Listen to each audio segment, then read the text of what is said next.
Beneath the sands of Egypt, deeper than the bones of kings and the secrets of dynasties, lies a truth never meant to be unearthed.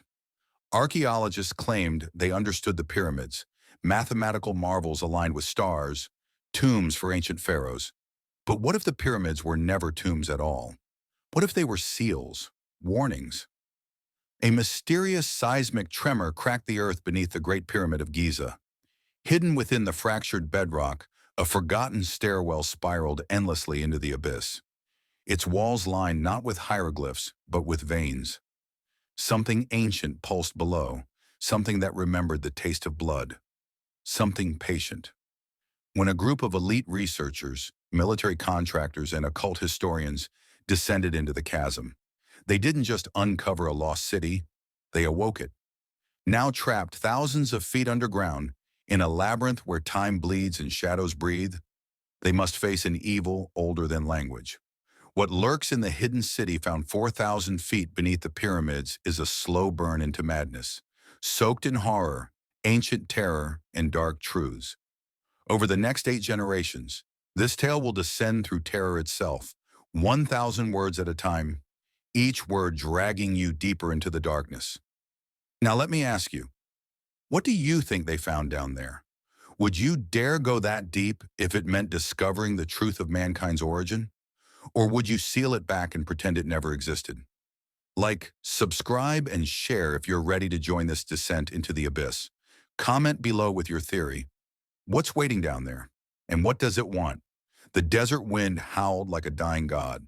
Dr. Lena Ashore shielded her eyes against the swirling sand as the excavation site roared to life behind her. Generators buzzed, floodlights carved golden tunnels through the night, and a crane groaned as it lifted another chunk of ancient stone from the gaping hole now open beneath the Great Pyramid of Giza. Lena was no ordinary archaeologist. She was half Egyptian, half Norwegian, raised between Oslo and the outskirts of Cairo, and had dedicated her life to uncovering what her grandfather whispered to her as a child, the myth of Netjeruset, the buried flame. According to ancient scrolls banned by the Egyptian Ministry of Antiquities, the pyramids weren't tombs, they were locks, and something had been sealed away long before pharaohs ever walked the Nile. Dr. Ashore called Tariq, her lead geotechnical engineer. "You need to see this." She hurried over, boots sinking in sand, heart thudding like war drums. Tariq knelt at the lip of the chasm, floodlight shaking in his gloved hand. The camera drone they had sent down had gone offline moments earlier, its signal dissolving into static. The hole, a perfect spiral descending into obsidian black rock, emitted a sound, a hum. Subtle at first, but growing, like a choir murmuring from behind a wall. The air around it was colder, unnaturally still. "This shaft goes straight down," Tariq said, swallowing hard. "Almost 4,000 feet. This isn't natural. Someone built this." Lena stared into the void, and for a split second, she thought she saw something looking back. 3 hours later, the descent team assembled. 6 souls would go into the dark. Dr. Lena Ashore, archaeologist and historian of forbidden texts; Tariq Mahmoud, engineer and structural analyst Captain Victor Dross; Russian private military contractor and survivalist Hanna Velasquez; Spanish-American geologist and thermal mapping expert Amir El-Galal; mystic and translator of the Book of Breathings, Elise Navarro, a neuroscientist from Argentina with a specialty in trauma hallucinations. Their suits were insulated, their helmets equipped with night vision, rebreathers, and backup comms. They were lowered by steel cable into the pit, the surface growing smaller above them until it vanished completely. The first sign of wrongness came at the 2,000-foot mark. "I'm seeing movement," Hannah said through the comms. Her voice cracked. "Below us, like a current. But there's no wind, no airflow down here." Lena checked her HUD, temperature dropping, sound spiking. "Amir," she asked, "are you chanting?" "No," Amir whispered, "but I hear something. Something ancient. Something not dead." Suddenly, lights flickered. The cable jerked. Elise screamed. Below them, a hollow, whispering voice crawled up the shaft. "Shed your skin." A blinding pulse of red light surged from beneath them. Then everything went black. They woke at the bottom of the shaft, disoriented, equipment cracked, communications jammed, the cable that lowered them gone. Lena pulled herself upright, helmet cracked but functional. Her suit's readouts danced erratically. Static filled her ears. Around her, the others groaned back to consciousness. They stood in a cavern of impossible geometry. Massive pillars spiraled into the darkness, carved with symbols no language could contain. The rock around them pulsed like flesh, and above all else, silence. No echoes, Victor murmured, tapping a wall. Like sound dies here. They pressed forward, guided by instinct and the flicker of flickering headlamps. Through winding tunnels that bled black liquid. Past doors made of bone-like ivory, each etched with ancient seals smeared in something far too red to be rust. Hana's scanner began pinging. I'm getting heat signatures, but nothing visible. Maybe geothermal pockets? Tariq offered weakly. No, she said. They're moving. At the third junction, they found the first body.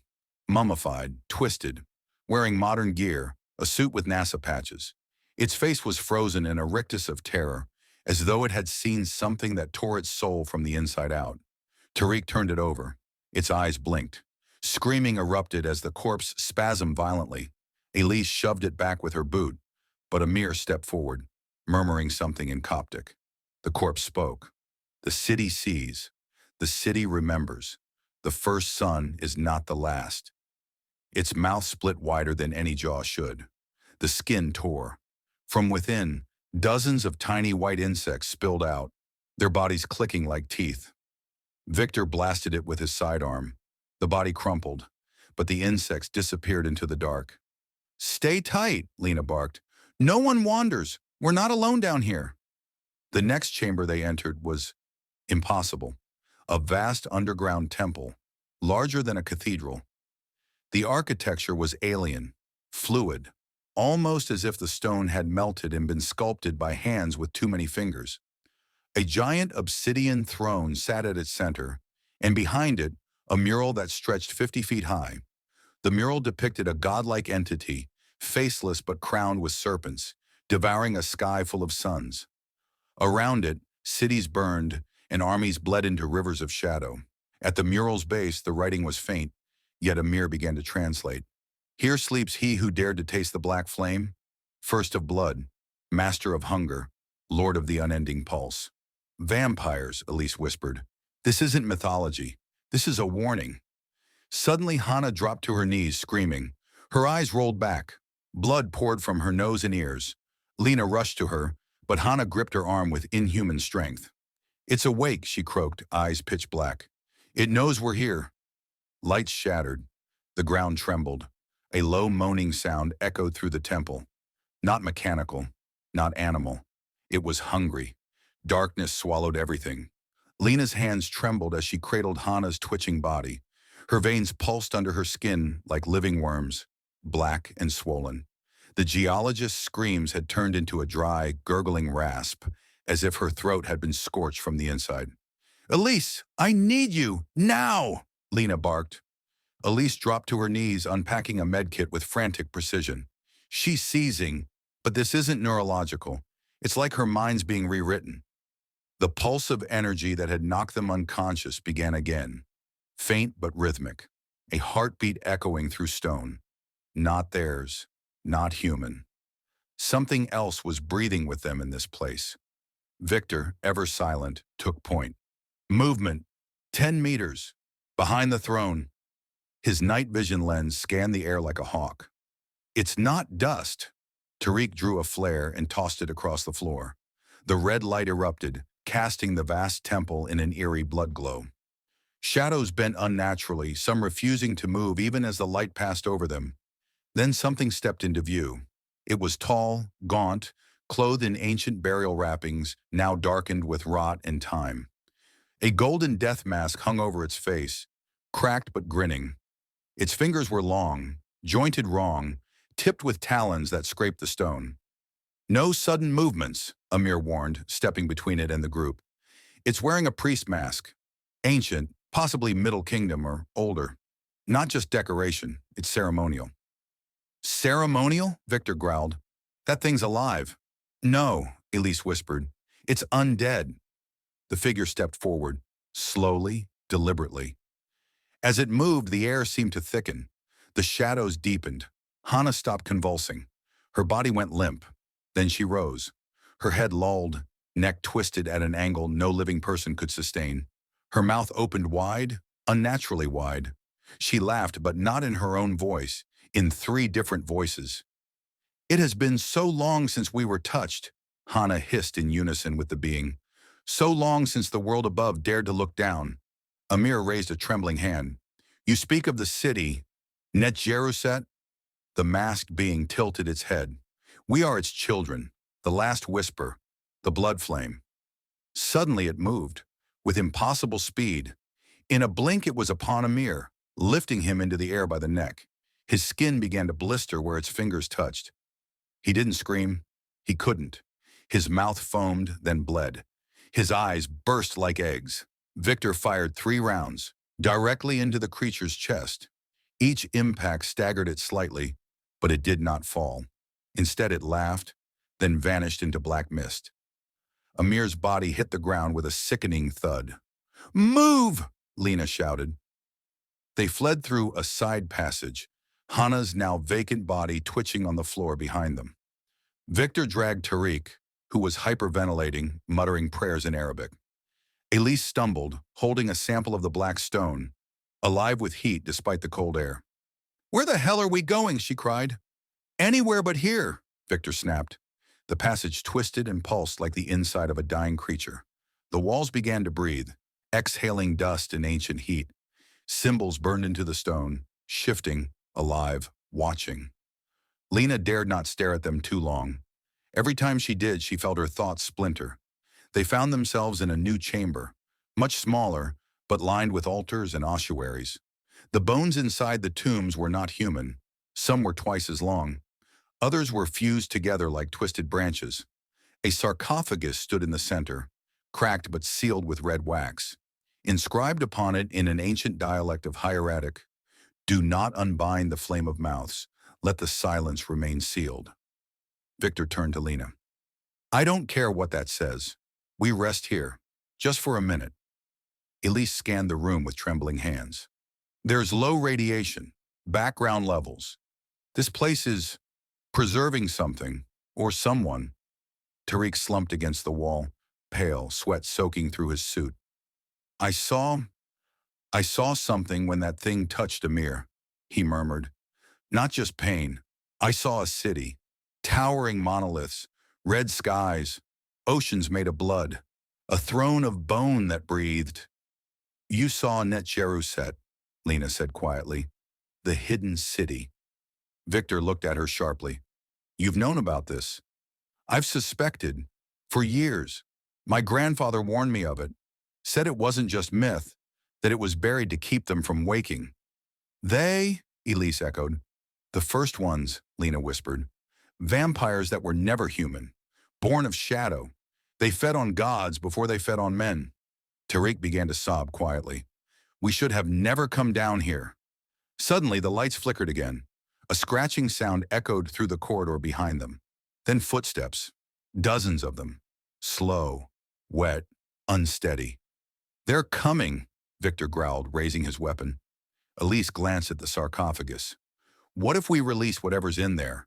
Could it help us fight them? No, Lena snapped. That's exactly what they want. Chaos. Blood.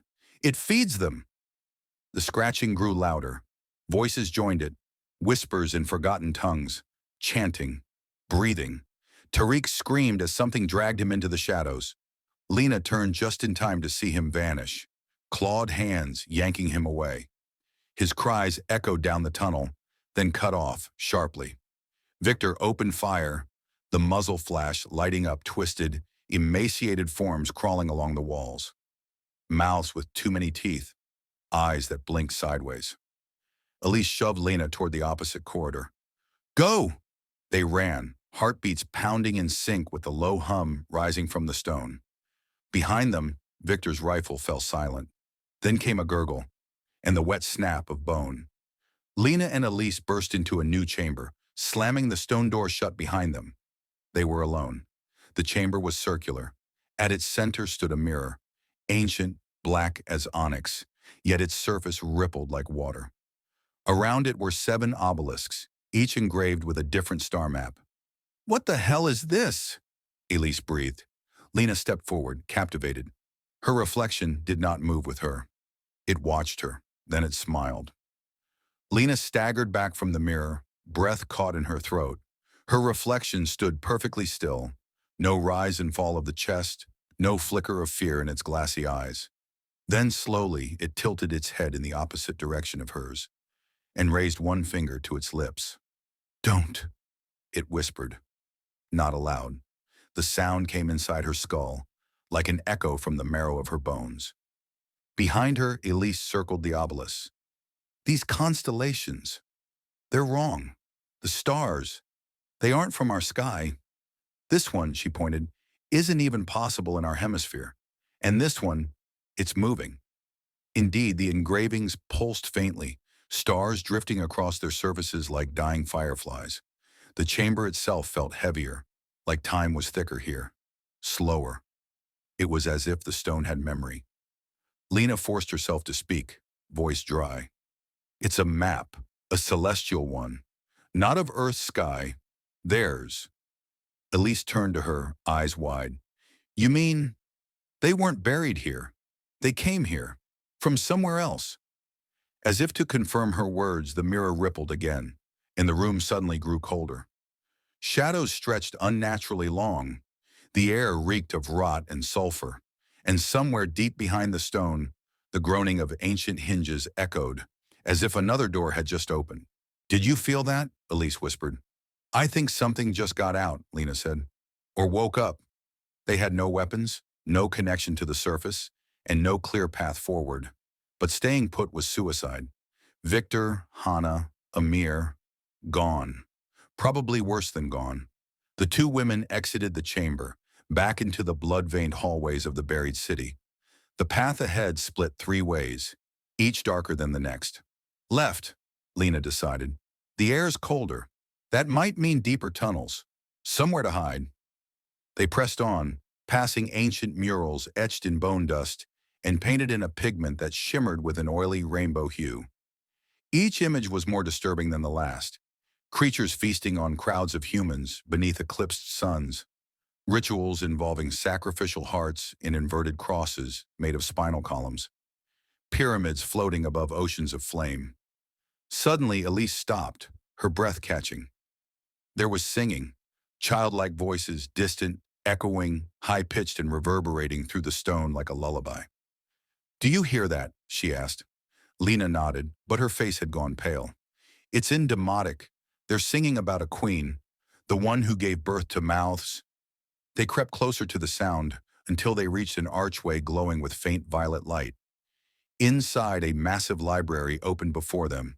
Shelves carved from obsidian curved in spirals, each row packed with scrolls, blood-dyed papyrus, and books made of skin. The walls were lined with skulls, thousands of them, stacked like bricks, many still bearing the jewelry or golden fillings of royal lineage. And at the center of the room stood a circle of children. They wore rags made from priest robes. Their skin was translucent, veins glowing faint blue beneath the surface, eyes milky white, each one singing, lips split ear to ear. Lena pulled Elise back behind a pillar. "They're not human, not anymore." One child turned his head slowly, as if hearing her thought. Then another, and another. One by one, their faces turned toward the pillar. The singing stopped. The silence was unbearable. Then they spoke as one. "Would you like to see our mother?" The children began walking forward, feet gliding silently across the floor. Their mouths opened wider and wider, until each jaw unhinged like a snake's, revealing rows of dagger-like teeth. From their throats, black smoke billowed, forming the image of a woman's face. Not beautiful, not kind, but vast, cosmic, with too many eyes blinking in rhythm with the mirrored stars. Lena threw a vial of powdered iron at the smoke, a trick she remembered from her grandfather's tales. The mist recoiled with a shriek. The children screamed, not in pain, but ecstasy. You are marked, they said, again as one. The city chose you. Suddenly, a tremor shook the entire chamber. Books fell. Skulls cracked. The walls shifted, revealing a stairway spiraling down, where the light turned crimson. We follow it, Lena said. There's nothing left up here for us. Elise hesitated. We don't even know where it goes. We're already in the pit. Only way out is through the center. They descended. The air thickened with every step. Breathing became painful, like inhaling smoke through shattered glass. The stone under their boots began to pulse. Alive. They reached the base of the staircase and found themselves before a cathedral made of bone and obsidian. Its archways towered above them, built not for human use but for something colossal. Bat-like wings carved in bas relief along the walls. Symbols that burned the eyes to look at. And at its center, a pool of black liquid, rippling despite no wind. Floating above it, a man, number A creature, naked, pale, thin as famine, and suspended midair like a corpse forgotten by gravity. Dozens of golden rings were pierced through his flesh, each engraved with hieroglyphs that bled. His mouth was stitched shut, yet he spoke into their minds. You descend as they did, and as they did, you shall become. Lena collapsed to her knees, clutching her head. Get out of my mind, Elise screamed, clutching the obsidian pillar beside her. You opened the gate. You woke her. And now, there must be blood. From the shadows around them, shapes began to slither. Dozens of them, thin, long-limbed, grotesque hybrids of man, bat, and something insectoid.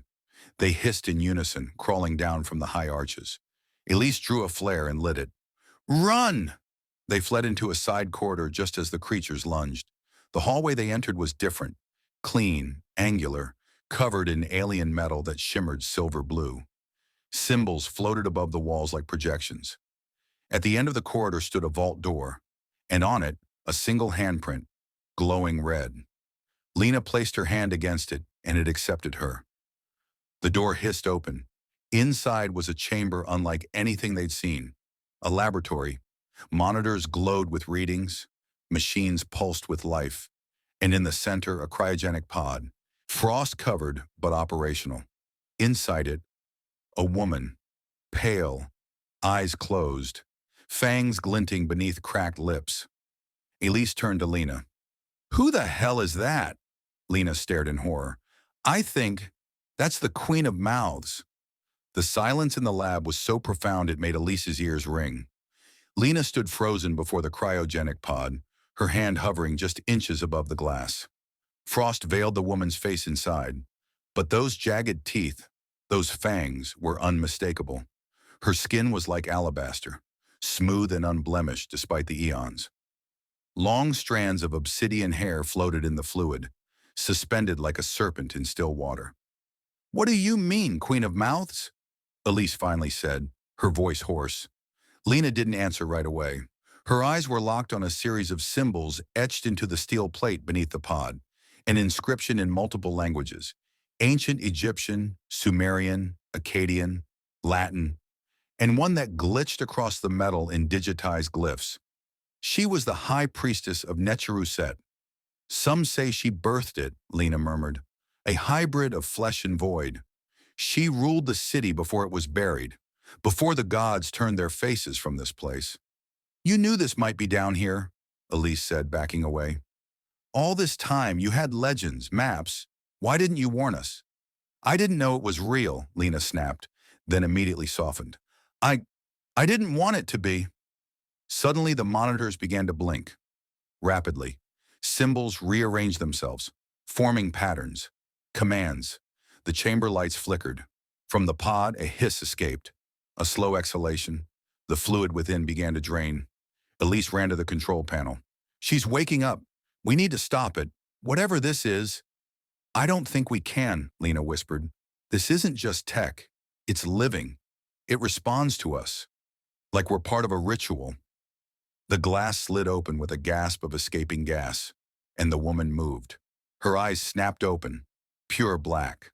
Not just her irises, but the whites, the pupils, everything, like staring into deep space. Lena stumbled back, nearly tripping. The woman sat up slowly, bones cracking like dry twigs. But her body flowed with unnatural grace. She stepped from the pod, barefoot on the cold metal floor, as if she'd just woken from a nap and not a sleep lasting thousands of years. Then she spoke. At long last, the veil parts. Her voice was velvet and rust, beautiful and horrifying. It rang not just in their ears, but behind their eyes. Who dares tread beneath my throne? She asked, voice echoing in the metal-chambered air. Lena swallowed. We didn't mean to wake you. We were explorers, scientists. We thought this was a tomb. We didn't know. The woman stepped forward, sniffed the air like a predator. You reek of surface light, of sky and time, of blood yet unshed. Elise raised a scalpel from the table, a weak defense, but the queen smiled, amused. Are you frightened, child? I should be, Elise said, but I'm more pissed than scared. She hurled the scalpel. It struck the queen square in the chest, then fell. No mark, no blood. The queen cocked her head. Adorable! With a flick of her wrist, Elise was lifted into the air, gasping, clawing at her throat. An invisible force pinned her to the wall, lifting her off the ground. No, Lena screamed, rushing forward. Please, she didn't mean... The queen looked at Lena, eyes narrowing. You carry a trace of Hemet Sitesh, blood of the betrayers. I don't know what that means. But the queen only smiled wider. You will. She released Elise, who dropped to the ground in a crumpled heap, coughing violently. Then came the rumble. Deep beneath the lab, a sound like cracking bones and shifting monoliths echoed upward. The queen raised her arms and spoke one word in an unearthly tongue. Immediately, the monitors blinked red. Sirens, digital but distorted, began blaring. Across the screen, one phrase translated in English. Sector Theta, 9 breached, containment failure, origin, deep core. Lena grabbed Elise. We need to go. Now! They bolted through the rear exit of the lab, alarms chasing them like banshees. Behind them, the Queen of Mouths stood smiling, unmoving, watching them vanish into the depths of her forgotten empire. The corridor spiraled downward. They passed ancient containment units, glass tanks filled with mutated remains, some still twitching. One housed a heart the size of a boulder, still beating. Another contained a swarm of eyeless bats fused into one writhing mass. I thought this was a city, Elise muttered, but this is a prison, a testing ground. It's both, Lena replied. Netja Rousset wasn't buried because it died. It was sealed. They were studying something down here, or breeding it. Suddenly, the wall to their left exploded outward in a spray of obsidian and gore. Something massive crashed through, spidery limbs, pale and skeletal, with thousands of whispering mouths across its back. It shrieked as it lunged. They ran. The thing chased them, skittering across walls, ceiling, floor, its limbs bending backward as it howled in every known language. They rounded a corner into another chamber, massive, circular, with dozens of tunnels branching off in all directions. In the center stood a mechanical pillar, glowing blue etched with unknown symbols, pulsing with energy. Elise scanned it. It's powering the city, or keeping something locked. Can we use it? Lena asked. Maybe, but I need time. They had none. The creature smashed into the room. Lena grabbed a steel pipe from the floor and swung at its eye cluster. It reeled back, shrieking, and slammed her into the pillar. The impact knocked loose a panel, revealing an interface. Lena saw a symbol glowing, the same one from the mirror chamber. She touched it. The entire city screamed. Suddenly, the walls turned translucent. From where they stood, they could see the vast underbelly of the buried city, an ocean of coffins stacked in endless grids, a hive of sleepers writhing beneath thin veils of obsidian glass. Vampires, thousands of them, some the size of buildings, others no larger than children, and all of them waking up. A voice echoed from the chamber's ceiling. No speaker, no source. The Queen's voice. Now we begin again. The city trembled. Far beneath the Earth's crust, under 4 millennia of stone, sand, and silence, the buried empire of Netja Rousset came alive. The glow from the control pillar stuttered, then surged. Symbols erupted along the floor like wildfire, forming a lattice of ancient energy pulsing outward through the catacombs. The sleeping vampires stirred, mouths opening, limbs twitching, eyes snapping open to black. Lena gripped Elise's hand and yanked her away from the control panel, just as tendrils of energy shot from the floor, narrowly missing them. "We have to shut it down," Elise shouted, eyes scanning the pillar. "I don't think we can," Lena answered, voice tight with panic. "This was a key, not a lock." The tunnel behind them collapsed with a thunderous crash. Dust and rock burst through, obscuring the way they'd come. From the dust, a figure emerged, twisted, skeletal, wearing a crown of rusted bone. It didn't walk. It slithered forward on a tangle of limbs, tongues lolling from where a face should have been. Another hybrid. Lena pulled a flare from her pack, struck it, and threw it. The creature recoiled, shrieking in pain as its skin sizzled. It writhed violently, then burst into flame. But more screeches echoed from deeper within the tunnels. Dozens. Hundreds. They had no time. "Pick a tunnel," Lena gasped. "Any tunnel."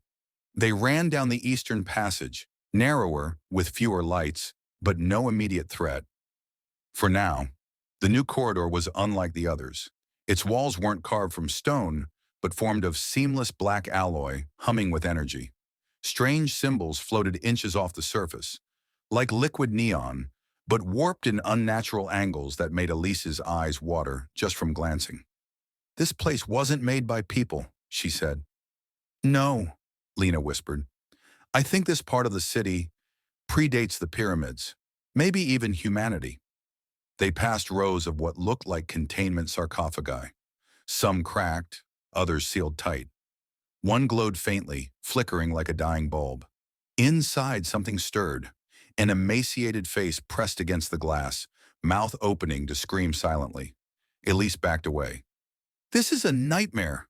"No," came a voice from behind them. It was her, the Queen of Mouths. She glided forward, no footsteps, no motion beneath her. Her long robes trailed behind like smoke, her black eyes fixed on them with sick amusement. "This is rebirth." Lena raised a shattered pipe, trembling. "Stay away," the Queen laughed. "You think this is chaos? This is order restored. The blood gods were banished, yes, but only in slumber. You surface insects, dug too deep." She extended a hand. The walls around them peeled away like paper, revealing a vast chamber beyond, a dome of impossible size, its roof lost to darkness. And in the center, a throne, carved from the fused bones of kings, gilded with obsidian and set upon a mountain of skulls. It pulsed with raw, breathing darkness. Surrounding it were vampire lords, not mere hybrids, but towering figures with armor fused to flesh, claws like scythes, and faces cloaked in ancient gold masks. The Queen stepped into the center of the chamber and turned. "Come," she beckoned, "witness what has waited beneath your kingdoms, your churches, your petty wars. Witness the true history of this world." Against their will, Lena and Elise were dragged forward by an unseen force, their feet scraping the metal floor. The vampires parted. At the base of the throne stood a coffin unlike the rest, coated in black ichor, bound by 7 chains. Each chain bore the name of a vanished civilization: Atlantis, Mu, Sumer, Ugarit. Elise's voice cracked. "What's in that coffin?" The Queen smiled, and for the first time her fangs gleamed. "My husband," she whispered, "the first son of the void, the eater of suns." The ground split with a crack of thunder. Chains rattled. One link, labeled Babylon, snapped. The scream that followed wasn't human. It wasn't even animal. It was cosmic, a sound that rattled memory and shattered reason. The Queen raised her arms, chanting in an ancient tongue, her voice reverberating through the bones of the chamber. The vampires around her began to kneel, but Lena saw something different, something off in the Queen's spell. She watched the glyphs as they formed in the air, flickering like dying stars. One symbol repeated again and again. "Elise," she whispered, "I think she's bound to that coffin. She can't wake him unless someone else finishes the ritual." Elise's eyes went wide. "She brought us here to complete it. We're the blood she needs." And then the hallucinations began. Faces emerged from the walls, familiar ones. Victor, Hannah, Amir, smiling, whispering. "Help her," they said. "It's already done. Help her wake him." Lena clutched her head. "Don't listen. They're not real." Elise screamed, tears streaming down her face. Her mother stood before her, hand outstretched, eyes hollow. "Finish the chant, child. Free us all." The queen approached, arms wide. "You see now. The world above is dead. Only down here can life begin anew. Speak the final words, and I will grant you a place at my side." Lena stepped between them, furious. "We're not your priests. We're not your pawns." "Then die as cattle." With a wave of her hand, the vampires charged. Lena threw herself onto the control panel beside the chain coffin. The glyphs changed again, an emergency override system embedded in alien code. "I think I can blow the chamber," she shouted. Elise ducked under a sweeping claw. "Then do it!" the queen shrieked. "No!" But Lena had already pressed her bloody hand to the final glyph. The floor ruptured. A cascade of molten energy erupted from below the coffin. The vampires screamed in agony. One by one, they burst into flames, writhing as they burned. The queen howled, her skin tearing away, revealing something inhuman beneath, a swirling vortex of teeth and shadow. The dome began to collapse. Lena and Elise sprinted into the nearest tunnel, chased by flame and crumbling bone. Dust choked the air. Somewhere behind them, the queen's final scream echoed like thunder. "You cannot escape what was promised." The girls stumbled into a side chamber, small, lined with red stone. A mirror stood at its center, the same mirror from the obelisk room. Only now it glowed. "Do we trust it?"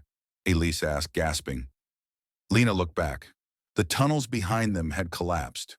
The earth shook with what might have been laughter. "We don't have a choice." They stepped into the mirror and vanished. Silence. Then, breath. Lena opened her eyes to utter blackness, the kind of dark that crushed sound, space, and thought. Her limbs trembled, disoriented, as though her body had forgotten which way gravity worked. "Elise?" she called. A hand found hers in the void. "I'm here," came the answer, shaky, cold. "What just happened?" "I think we traveled," Lena said, feeling along invisible ground. "That mirror, it wasn't just a door, it was a trap door." "Where are we now?" They blinked and light bloomed around them, dim, pale blue like moonlight filtered through a grave. They stood in a hall that seemed carved from crystallized bone, the walls veined with pulsing light that flowed like blood. The air reeked of sulfur and wet decay. Above them, the ceiling stretched forever. Carvings adorned the walls, figures screaming in torment, temples burning, cities drowning in blood.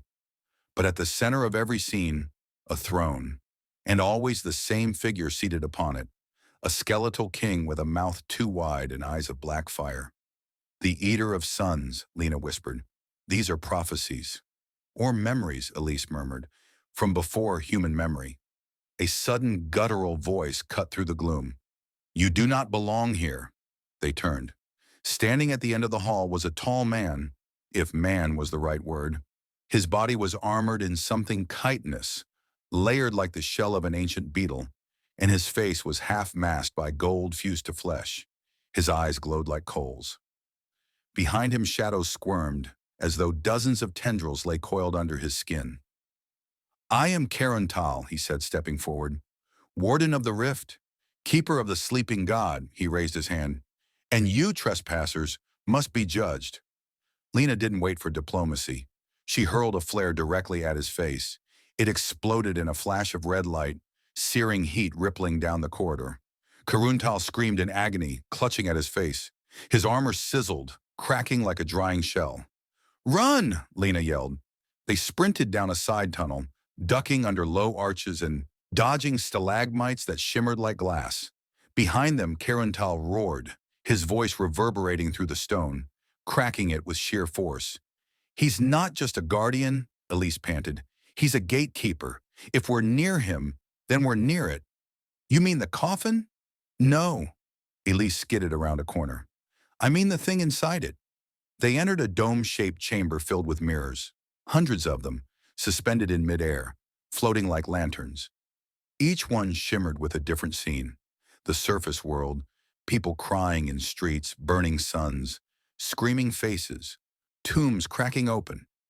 Then Lena saw herself, standing in one of the mirrors, but older, hollow-eyed, bloody, holding a knife made of bone, standing before the chain coffin. Elise, I see it too, she whispered. These are possible futures. All of them end with blood. Then every mirror cracked, shatter. A tremor hit. Far below, something laughed. They dropped into a lower passage, tumbling through wet stone, finally landing in ankle-deep black water. The chamber was vast, a cathedral of bone and darkness. The walls pulsed like lungs. At its heart stood another sarcophagus. But this one screamed. It screamed constantly, not in sound, but in mind. Lena dropped to her knees, clutching her skull.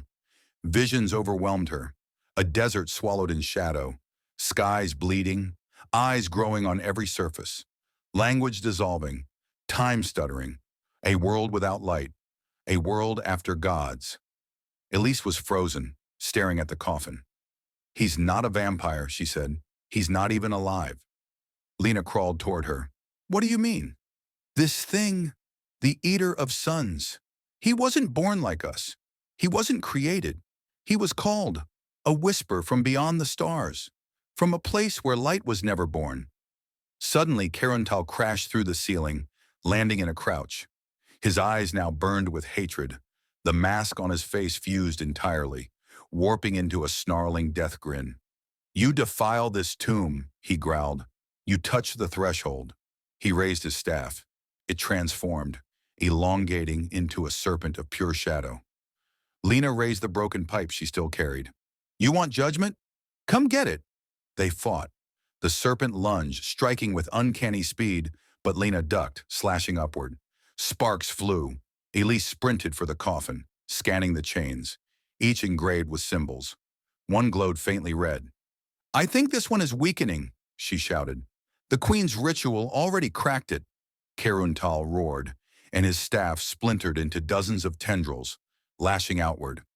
One wrapped around Elise's arm and hurled her backward into the wall.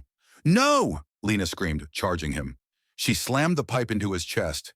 It cracked his armor, but what spilled out wasn't blood. It was insects. Hundreds of writhing, translucent beetles that hissed and evaporated on contact with the air. He staggered. She didn't give him a chance to recover. Lena leapt, driving the pipe straight into his throat. Karuntal let out one final roar, then collapsed, limbs twitching, eyes dimming. Behind them, the coffin throbbed, a heartbeat of a god. Elise stumbled to her feet. The chain! It's still breaking! Lena rushed to her side. We have to stop it. But how? From Karuntal's body, a shard of obsidian glowed. A key. The final seal. Lena picked it up, and as her skin touched it, a flood of memories not her own surged through her. She saw the queen rebelling against the gods. She saw cities fall. She saw Lena herself, in another life, one where she helped awaken the Eater. I was part of this, she whispered. Elise looked at her, blood trailing from her forehead. You weren't you then, but you're you now. Use it. Finish this. Lena turned toward the coffin. One last chain glowed. The key pulsed in her hand.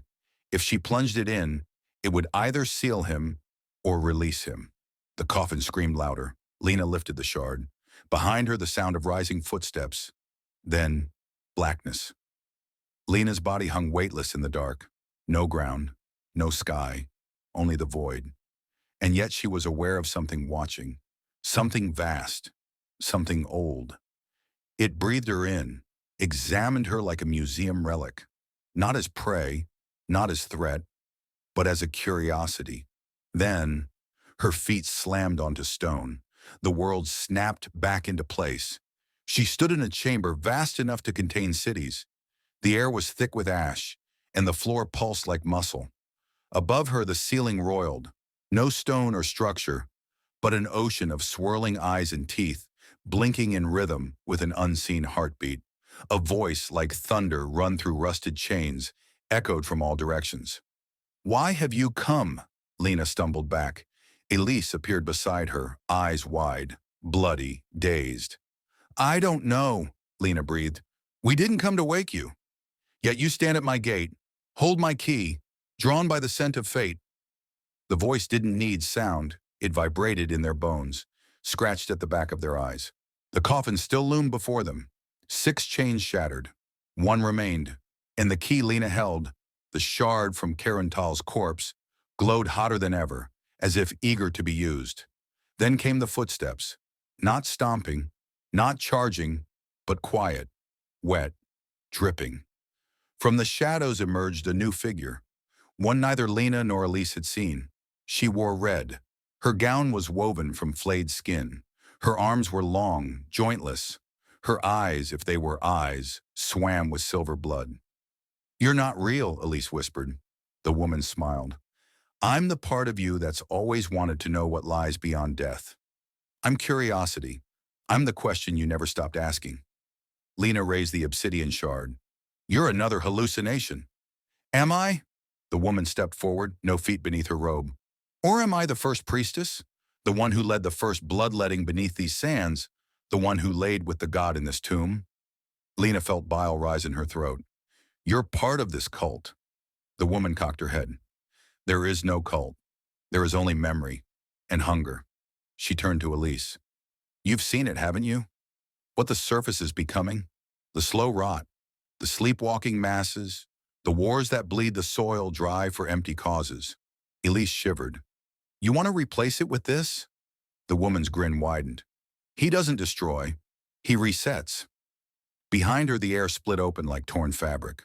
A portal formed, showing the surface, but not the world they knew. It was dark, not night, something worse. The sun was blackened, hanging in the sky like a blister. People wandered through streets littered with ash, their faces blank, mouths stitched shut. Above them floated shapes, colossal, drifting beings with wings of shadow and eyes that never closed. Lena turned away. That's not a future. That's a grave. The priestess laughed. Then bury your world, or save it. She pointed to the coffin. The final chain breaks when your blood touches it. You hold the key, but only the willing may open the lock. Elise grabbed Lena's arm. Don't listen to her. We can still fight this. We can find a way to seal it. Lena's hand trembled. What if we can't? You can. Elise squeezed her wrist. You have to. Another tremor shook the chamber. From the ceiling, a great black tear split open. Something inside moved. Eyes, so many eyes. They blinked in unison, and they saw her. Suddenly the coffin cracked. A hand burst through the lid. It wasn't made of flesh. It was bone and light and shadow, shifting in constant motion, impossible to focus on. The coffin screamed. The world screamed. Lena fell to her knees, blood pouring from her ears. Elise shrieked, clutching her head. The priestess cackled with joy, arms wide. He rises! The sun bleeder! The storm eater! The memory of the dark! Lena crawled forward. The shard pulsed in her palm, veins glowing black. She could feel the will of the god inside. It wanted her. It welcomed her. Lena, no! Elise crawled after her. You're stronger than this! Lena reached the final chain. Then, she drove the shard into the stone beside it. A burst of power exploded, knocking her backward. The chain flickered, but held. The priestess howled. The chamber roared. From the shadows, figures emerged. Ghosts, the old expedition, Hannah, Victor, Amir, even Sir Bennett. They weren't decayed. They weren't monsters. They were guardians, bound spirits of those who had failed to stop the awakening. We can help you, Amir said softly, his eyes flickering like candlelight. But only if you choose to fight. Lena looked to Elise. Let's seal this bastard for good. Elise opened her pack and pulled out the old torn journal, the one from Bennett. Pages fluttered, ancient ink glowing faintly. There's a ritual, she said, to rebind the chains, a blood rite, a choice by the living to forsake the dead. The priestess screamed, summoning her own power. The ground beneath them twisted. Tentacles erupted, snapping at Lena and Elise. Lena tossed a vial of holy oil she'd stashed, left over from the temple above. It ignited. blinding light cutting through the shadow. The priestess staggered, shrieking. "He has promised! You cannot defy destiny!" "We are destiny!" Lena hissed. She grabbed Elise's hand. Together they began the chant. The ghosts joined them, each voice adding to the chorus. The chain glowed brighter. The portal above shuddered. The hand from the coffin twisted, trying to retreat. But it was too late. The spell was taking hold. The queen's plan was unraveling. The eater was being driven back. Suddenly, a scream unlike anything human tore through the void. The coffin exploded in light. The entire city trembled. Lena and Elise were thrown into the air, and everything went white. The silence was absolute. No heartbeat, no screams, no trembling earth. Just light, searing and endless. Then darkness returned like a crashing wave. Lena gasped, lungs aching. She opened her eyes slowly. The air was thick, but breathable. Dust floated like ash around her. She was lying on the cold stone floor of the hidden city, though something had changed. Everything had changed. The city was still, hollow. The monstrous walls pulsed no longer. The chained coffin was gone, reduced to twisted stone and smoldering shadows. Around her, the ghostly figures of the expedition shimmered briefly before vanishing, their duty fulfilled. Bennett gave her a final solemn nod before fading into the mist. "Elise?" Lena whispered. A groan answered. She turned. Elise lay a few feet away, bruised and bloodied, but alive. Her face was pale, eyes wide as she took in the aftermath. "Did we do it?" she asked, voice cracking. Lena didn't answer immediately. Her eyes were fixed on something else, a crack in the floor where the coffin once rested. It wasn't just a crack. It was a rift, a tear in reality itself. And from within, a faint whispering, no voice, no language, just emotion, hunger, loneliness, patience. It hadn't been sealed, not completely. "We slowed it," Lena muttered. "We bound him again, but I don't think we stopped him." Elise crawled to her side, eyes locked on the rift. "We kept him from rising. For now. But he's not dead. He's never been alive. He's something else. Memory, void, hunger incarnate," Lena said. From the shadows, the priestess reappeared, but she was no longer laughing. Her form flickered, failing to hold shape. Her skin peeled in layers, her eyes burning with something between rage and awe. "You bound him. You, children, halted the march of a god. But the cycle does not break. You've only started the clock again." She stepped forward, blood streaming from her mouth, her voice cracking like thunder over dry bones. "Do you think the surface is safe now? That the pyramids above won't feel the rot beneath? His dream still seeps into your world." Lena stood slowly, gripping the obsidian shard. "If he dreams, then we'll watch for the signs." Elise rose beside her. "And next time, we won't be alone." The priestess grinned, even as her form deteriorated. "You will never be alone. That is the curse. He has seen you now. You are a part of the story." Her body burst into black flame, disintegrating without a scream. Only silence remained. They climbed. For hours, days maybe. Time no longer meant what it once had. The path out was longer, twisted. Hallucinations taunted them at every turn. Elise's dead sister, walking beside her. Lena's childhood home bleeding from the walls. A whispering voice calling them back to the rift. But they endured.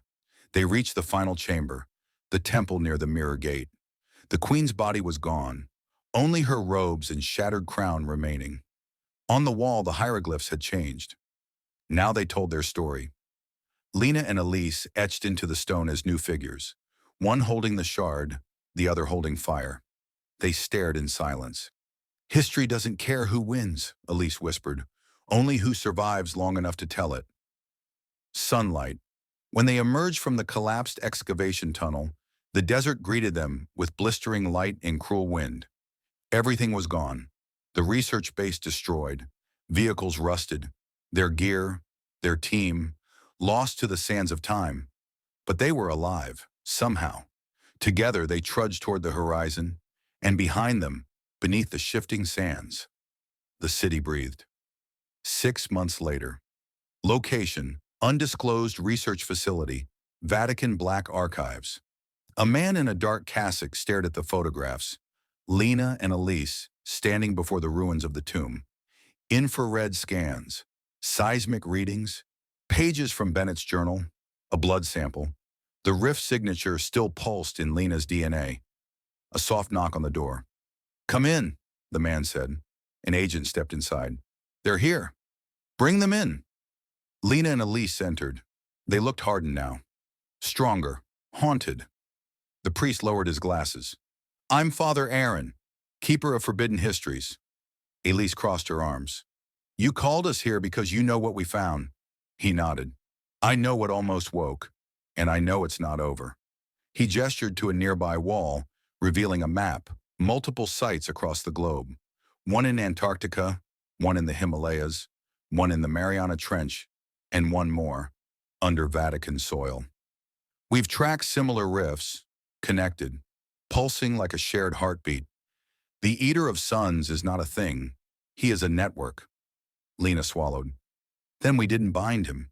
We only stopped one of his faces." Father Aaron's eyes were cold. "He's still dreaming, and in dream, he spreads." He slid a black folder toward them. "We want you to lead the next descent." Elise opened the folder. Coordinates, blueprints, names of long-lost cults, warnings in dead languages. "This is the future," Father Aaron said. "No," Lena corrected. "This is war." 1 year later, site, Mount Erebus, Antarctica. Inside a subterranean facility carved into ice, Lena stood once again before a sealed stone door. Elise stood beside her, flame torch in hand. This time they were surrounded by a small team, scholars, exorcists, scientists. Armed, prepared. The symbol on the door? The same throne, the same skeletal king, the same wide mouth. Beneath the ice, something stirred. They were ready, or so they hoped. And from the far corners of the world, beneath old cities, deep oceans, forgotten graves and abandoned shrines. He waited. The Eater of Suns had tasted recognition, and now he would never be forgotten. The end. If you love this story, don't forget to like to support more epic horror content. Subscribe to join the Nightwatch share. This with someone who thinks pyramids are just stone. Comment below. Do you believe there are gods buried beneath our feet, waiting for us to wake them up?